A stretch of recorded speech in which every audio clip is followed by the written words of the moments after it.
It's me again, Auntie Kenyo nga vlogger. Pero sa video ito, just call me Bunny Lover. Dahil ating pag-usapan, walang iba kundi patungkol sa aking alagang bunnies. Dahil ating pong pag-usapan ang growth progress ng aking mga kids or baby bunnies. Yes, tama po kang na inyong narinig, nanganak na po ang aking alagang rabbit. Kaya lang po, medyo may nakalungkot po na kwento. Okay, so alamin nyo kung anong yan. Pero ipapakita ko po sa inyo yung progress niya each day for 1 week.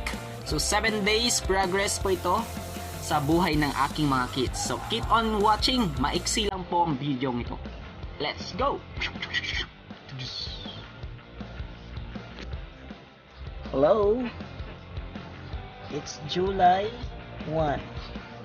At ito po yung baby na aking do. Ayun yung mama niya. Okay, so this is the first day newborn. Kanina 4 lang nakita ko eh. Okay, so this is our second attempt. Sa first attempt po natin ay hindi po nabuo. Okay, so 1 month din tayo antay pero walang nangyari. Pero buti ngayon meron tayong 7 little bunnies. Okay, so hoping na mabuhay lahat ng ito. Oh Lord, thank you Lord. July 2, nakakalungkot po. From 7 naging 3 na lang, nabawasan ulit. Kahapon nabawas na yung 2. Ngayong umaga nabawasan ulit ng 2. So ito na lang yung natitira.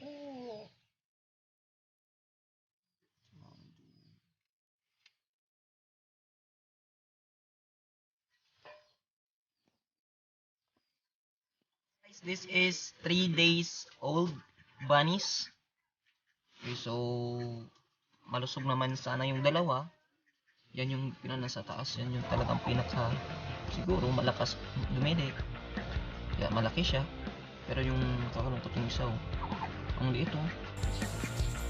Sinusubukan ko rin i-force feed pero maalis yung mama eh. Mabili na lang natin mamaya. Okay, so yan lang guys yung ating update. 3 days old na yan.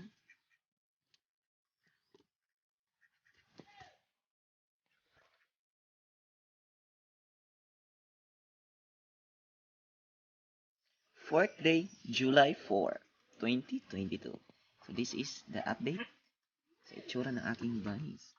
Please don't step on your babies.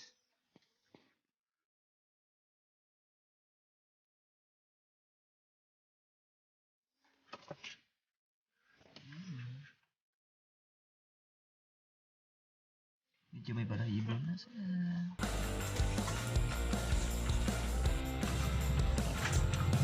Five days old kid.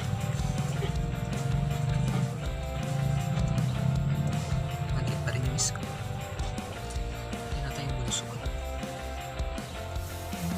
Cute naman. Go mommy bunnies. Just eat more to have more milk. 6 basics of our bodies. Cute. Mama. Mama do. Mama. Eat more baby. It's July 7.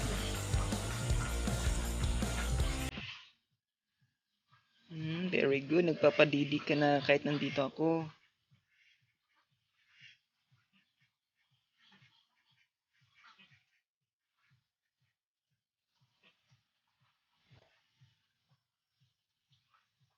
Nagpapadidi na siya.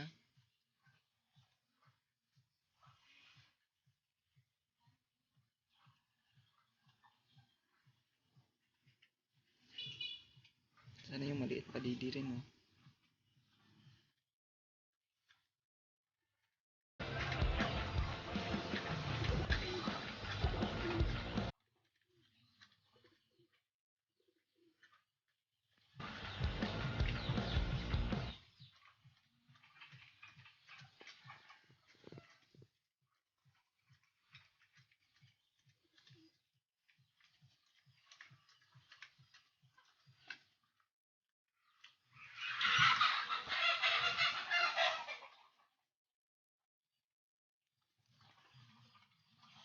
Maliit yung isa oh.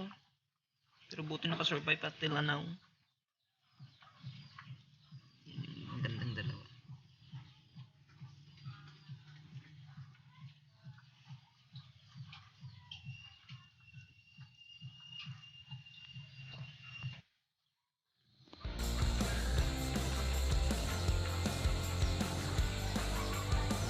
Ang cute.